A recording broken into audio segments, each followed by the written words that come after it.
actually through May 13th, but I believe that they will probably be extended. You'll see two sections. One is for businesses, and I pulled the relevant things down. And then one is also for the education and children section. And I just did them as written. So when it keeps talking about children and boys and stuff, so that's that context. So at least you could see what that was. And I left out the irrelevant information there. And then the third section is things that are going to be specific to next step. So you'll get a chance to see some more of the different protocols.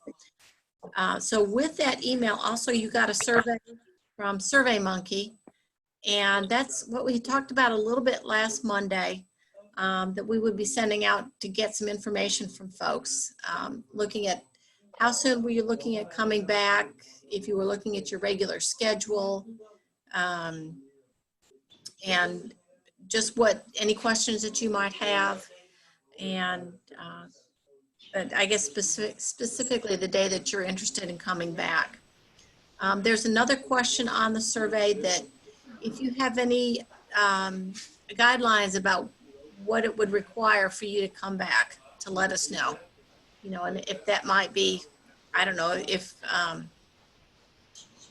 vaccines available or whatever, just so we have some idea to gauge kind of what people are thinking. So if you could get those completed and back in as soon as possible, we'll have some better direction to head. Right now, we're still looking at a soft opening on May 14th. We'll bring the staff back, at least in part, on the 13th to kind of run through the new protocols and get things set up so we're ready to go. So we will see how many people are interested in coming back. Or I can tell you if it's going to be one facility or both facilities or times that we'll have available. So a lot of that's going to depend on parents and clients' needs for those things. Lori, is this something that you sent out already, you said? About 10 minutes ago. Yeah, okay. I'm not getting emails from you at all, so. Oh, I'll forward it to you real quick, and I'll let Matt know to add you. okay. Yeah. Lori, yeah. I got the survey, but did you send something else out about what Kemp said, or no? Yes, that should be in that same email. Okay. With the survey? Yeah, with the survey. It's reopening protocols. It's the second link, I believe, in the email. I see. Thank you. Sorry. Yeah. Okay. I see it. So go ahead and read through those. Nothing really new, but you know, disinfecting. We'll be taking temperatures of the staff before they come in and the clients before they come in. We're going to be doing drop-offs at the front doors. Each client will have their specific door that they'll be coming into, and staff will be checking them in and out. Let's see, yeah, as I mentioned, drop off at the front door. We won't be allowing extraneous visitors in, and to keep everything cut down, the parents, caregivers will also drop off at the front door, drop off and pick up. Working on social distancing. The staff will have masks. We're working on that right now. I've got somebody making masks for us. The thermometers have been ordered, and we should expect them in before the 13th. And they'll be the ones that I guess they're laser. I think about them as point and shoot thermometers. That's probably not a good terminology, but you know, so we won't have to have any contact with the person taking the temperatures. So we'll be doing that. Again, a lot of cleaning. We've already been pretty good with that, but we're going to continue on with that. Let's see. What are some other highlights here? Community outings, that's probably a big one. We're going to put those on hold for right now. Okay, so that we make sure, first off, if we're going someplace, that the places are open, that they're clean inside, that we're going to be able to transport clients, maintaining 6-foot distance, and then cleaning the vehicles between. So as we reopen the community outings, it will probably be to parks where we're outside, or maybe a one-on-one trip to the store or something. But again, those are going to be on hold for right now. Conferences, if you have any ISPs coming up, those will all be held remotely. Paige, did we ever come to consensus on if the case managers need to come to the facility to see people? Yeah, so I've talked to a few of your guys' case managers that are asking about visits, and what I'm playing around with them is just outdoor meetings, not letting them into our buildings, but having, hopefully it'll be a nice day where we can go outside, stay 6 feet apart from them, and get what they need done, and any paperwork they need to see that way. So them not into the building, but still able to see your loved one, because I think what they need are just eyes on the person. That's a good idea. I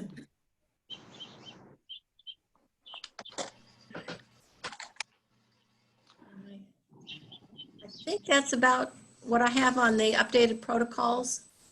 So let us know, get your surveys back as quick as possible.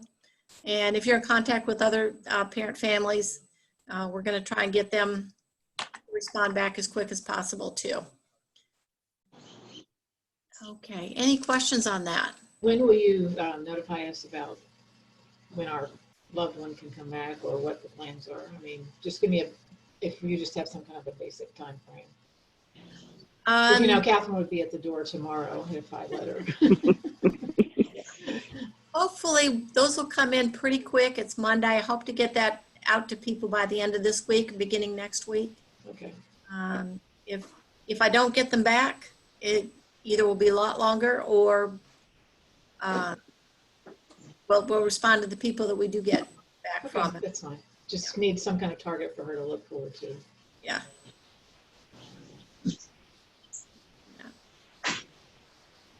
Any other questions on that? Paige, I sent you a text. I didn't get an email either, so if you could forward it to me, I'd appreciate it.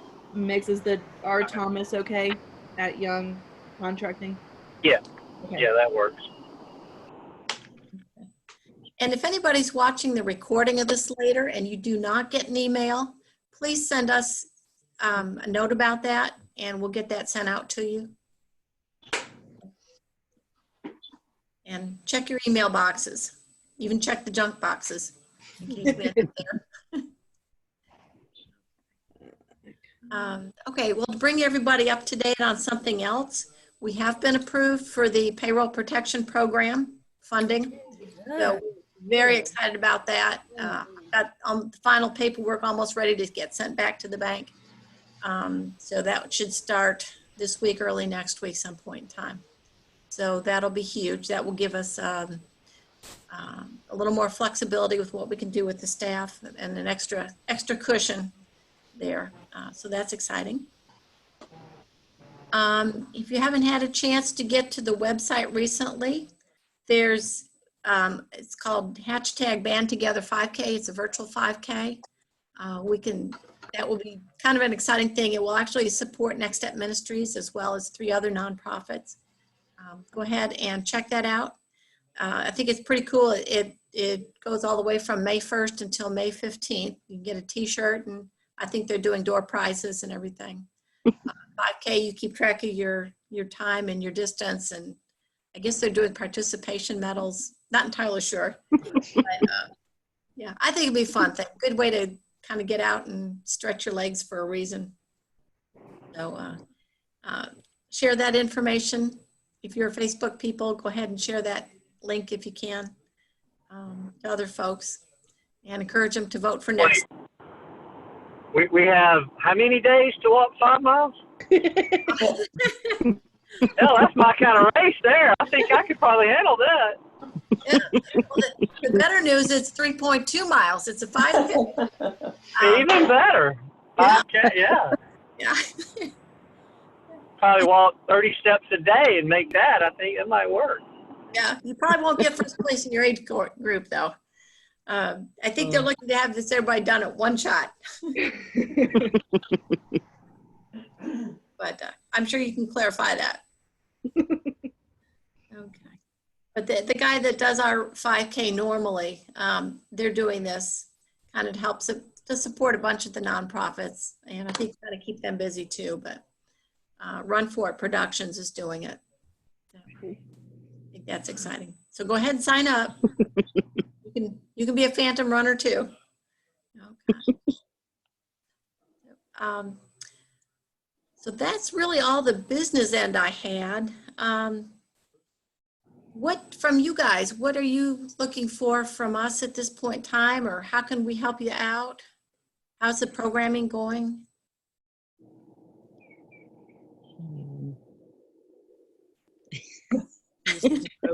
I think the social hour thing is great. Karen seems to get a kick out of that, although I understand she was biting her toenails one day on screen, so that was probably a little bit awkward there, but I guess that's better than, whatever else she could have been doing that I wasn't seeing and watching her. But she seems to really enjoy that. Stop her. What? I said she knew we couldn't stop her, so she just kind of would giggle at us when we told her to stop it.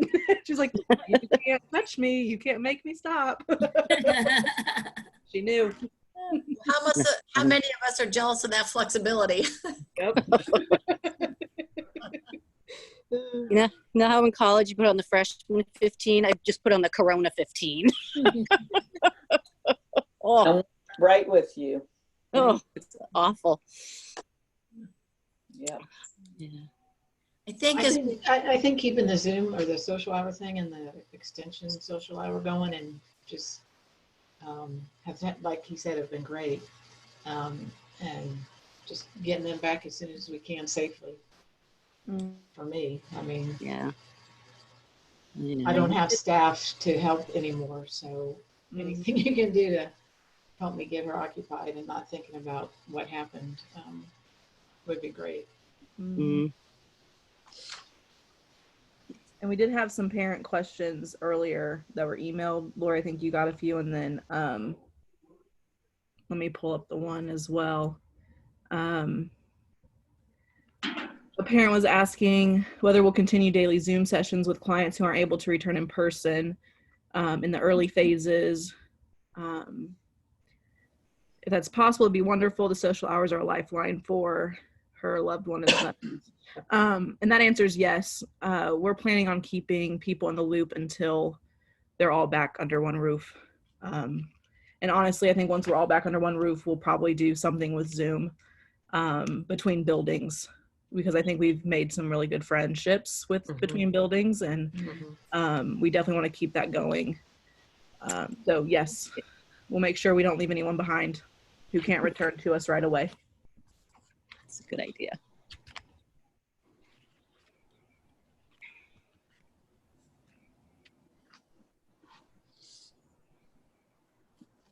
I'm sure I'm going to be in need of some assistance to get Taryn up at a normal time in the morning from, for the first month or so. I think she wakes up about 10:30, and she might get out of bed by 11:30, maybe, if she's hungry. So, Paige, you want to come over and help wake her up every morning? That would be good. Or we can send Jess by or something. I'm sure she's going to look at me like I've lost my mind when I walk in there at 6 o'clock and say, "Hey, it's time to look up.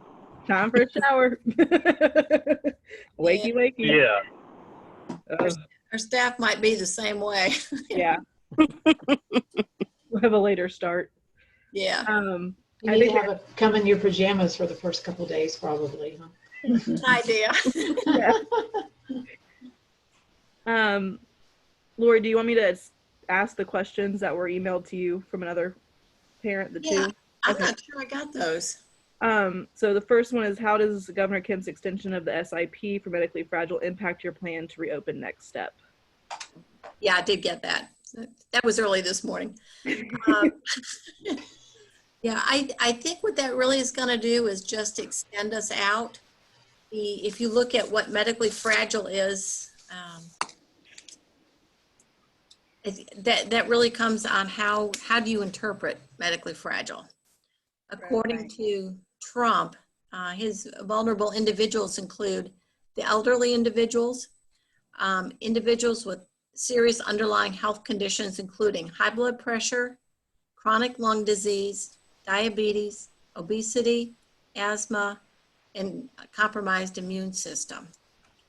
So as we look at our folks, I think people that would fall in that category would be coming in a little bit later than the initial folks.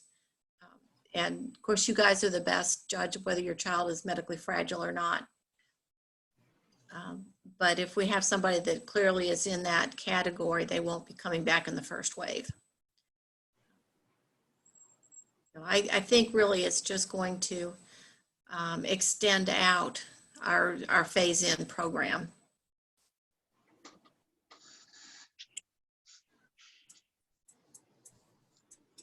Give you the next one. Okay. We're really professional here, guys. It's live. Signs. Have you given any consideration to having both locations professionally cleaned before reopening? I probably don't think we're going to have it professionally cleaned. If you saw our staff, they're very meticulous. And of course, the virus doesn't live that long. So actually, probably at least I know the extension facility, nobody's been in there since we left. And then the facility here, I've been here, and I think Rhonda and Chrissy have been here, and that's been about it. And we have our regular pass, and we've been keeping that clean. I think when we have the staff come back, we'll do just sort of a pretty basic cleaning. But then most of the cleaning will be when the clients are here. We'll be ramping that up. We normally clean, before all this started even, we were pretty good with cleaning just because of the nature of what we do. And I expect that not only will we maintain that, but it will be much more extensive.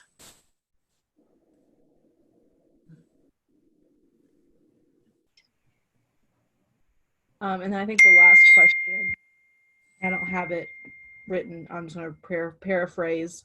What one mom asked was, will her child's spot be taken if they decide to come back later in the phase? Like, is there a worry about there not being a spot for her child? No. I'm not sure who that is beeping. That's me. Sorry, my mom found a sale at Oshkosh Bagosh. Okay. I think she'll watch this, and I help her out. No, nobody's going to lose their spot. What we may need to do, depending on how many people want to come back, how quickly, if we need to maintain the social distancing of 6 feet, there again, we're going to take a look at what can we accommodate. Paige and I were talking about that this morning. Because right now we can't really put more than 10 people in a space.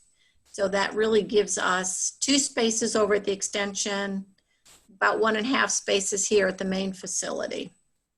So right now we figure we could accommodate 15 to 18 clients back. Now, if it gets to the point in time where we may need to adjust schedules, if somebody was 5 days a week, we might need to put them 3 or 4 days a week if we have to do that, depending on how many people come back. Like I said, I'm not sure how many people are going to be, coming, 15 minutes before the doors open the first day, and how many people are going to look at us and say, "Are you nuts? I'm not coming back till there's a vaccine." So I think that's going to kind of work itself out some, but I'm not looking at eliminating anybody. And clearly parent choice about when you want to bring your child back. You guys are the best experts in how healthy they are and how they would do exposed to this and what your comfort level is.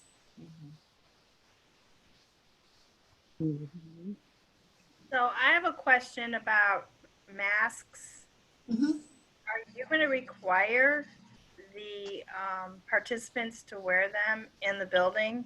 Okay. No. Because I know my son, he hasn't been out of the house since this thing started, and I haven't had to put a mask on him, and I'm just worried, like when we do go out, just generally go out a little bit, going to put a mask on him. I'm just not sure how he's going to respond to that. Yeah, that's my concern too, that the staff will be wearing masks. Some of our clients are not sensory wise, not going to deal with that well. Some of them, if they're putting masks on and off and on and off, that's Right. increasing your risk actually of touching your secretions and passing them on. So I think it would be more dangerous actually for them to wear masks. Okay. If they are able to wear masks and that's their choice and they can leave it on, then that would be fine. Okay. And what I've done with Chaka, since I've had my own doctor's appointments that I've had to take her with me, someone made her a mask with musical notes all over it. And we've practiced here at home, and she's done a really good job. And I wasn't sure that she would be able to keep the mask on, Right. but she's done a very good job. And it's been another mom whose child is still in high school said, Marilyn, what are you doing to get this to the next step?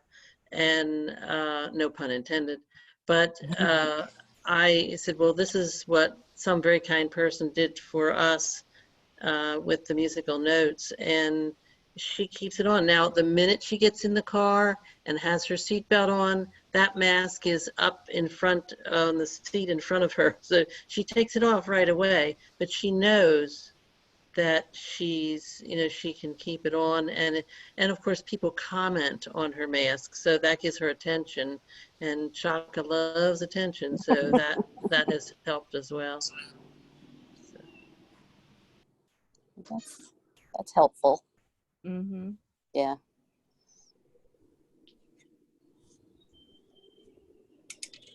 Mary hasn't been out of the house either. I can't because my 80-year-old parents live with me too. So it's just been either myself or Jack, and she wouldn't keep a mask on either. Yeah. At all. She doesn't even wear a hat.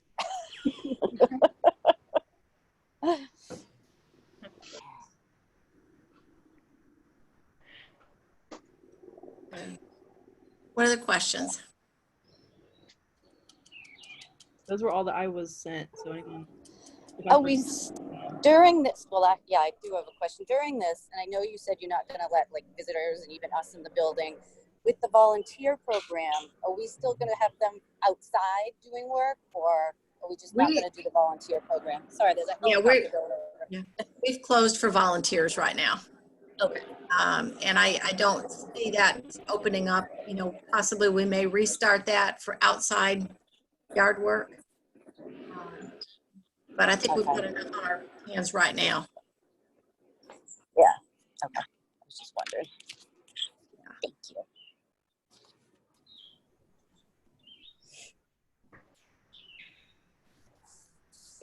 So many of us have never been this quiet in a group. I think because we're all tired and empty. Yeah.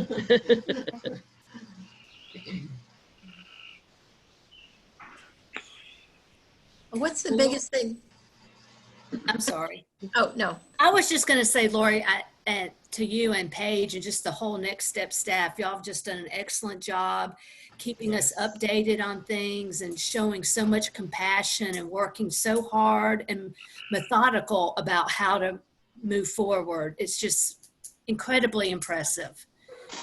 We're all very, very thankful. Thank you. Paige has done a tremendous job, and we've got a staff that's working real hard to make it happen. So, what are some positive things you guys are taking out of this whole situation? Oh, I know how to cook. That's positive or not. Sleep in a little bit. That's what I like. Not having to get up at the crack of dawn. Yeah. Discovering new things. I mean, even the Zoom thing, we do it every Friday night with our friends. We do trivia night, and kids make up the questions. So that's been a lot of fun. I've been wearing jeans into work every day. That's been nice. Traffic's been really nice. I think I filled up my SUV for $13 the other day. Oh, I know. Isn't that incredible? Oh my gosh. Nearly 50 cents in Kroger points. So it was $1.09. That's crazy.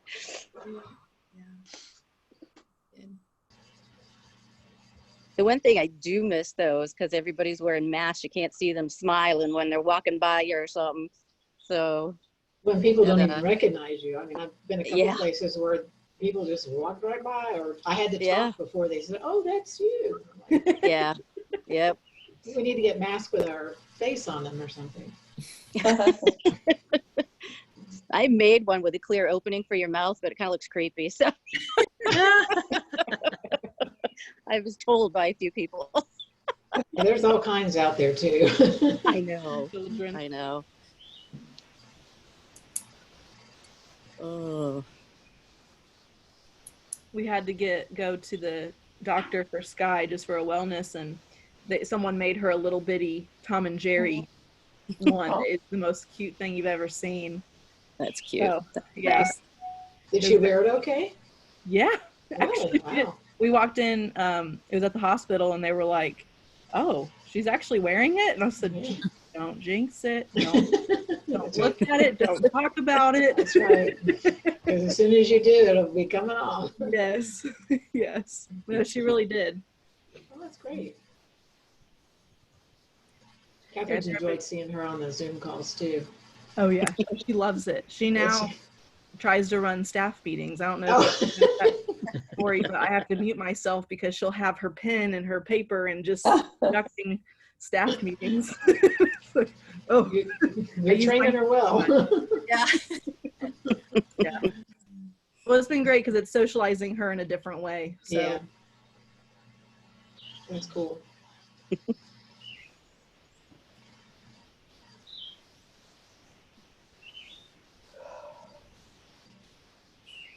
Everyone still basically married? So I was talking about looking for that Open, quiet shaking time. Just 5 minutes. 5 minutes. That's all I need. Well, that's really important to take care of yourself. It is. It's very important. It's not at all selfish. Well, some people don't seem to get that. Just Concept. I was attending a respite conference years ago, and they made a real interesting observation that people who are caretakers, the constant caretaking, their cortisol levels, which monitor stress, are just as high as people out fighting wars. Well, it feels like a war sometimes. Yeah, yeah. I mean, So it really is important to take care of yourself, because if you can't take care of yourself, who's going to take your place when you're down and out? So it's just, I know people use the analogy all the time about the airplanes. When the oxygen mask drops, don't put on your kid's mask first, put yours own on so that you're able to help after that.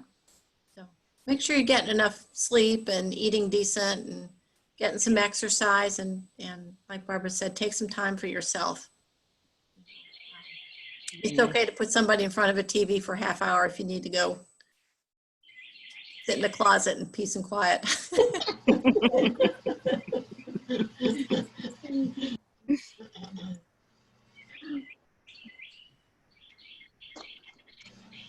I think I'm going to leave y'all. So thank y'all so much for Nice to see you. It's Thanks, just so wonderful to have y'all looking after us like this. And please let us know what we can do, okay? Will do. You guys are doing an amazing job just keeping up with your kids. Thank you, guys. You. Thanks. Bye-bye. Bye.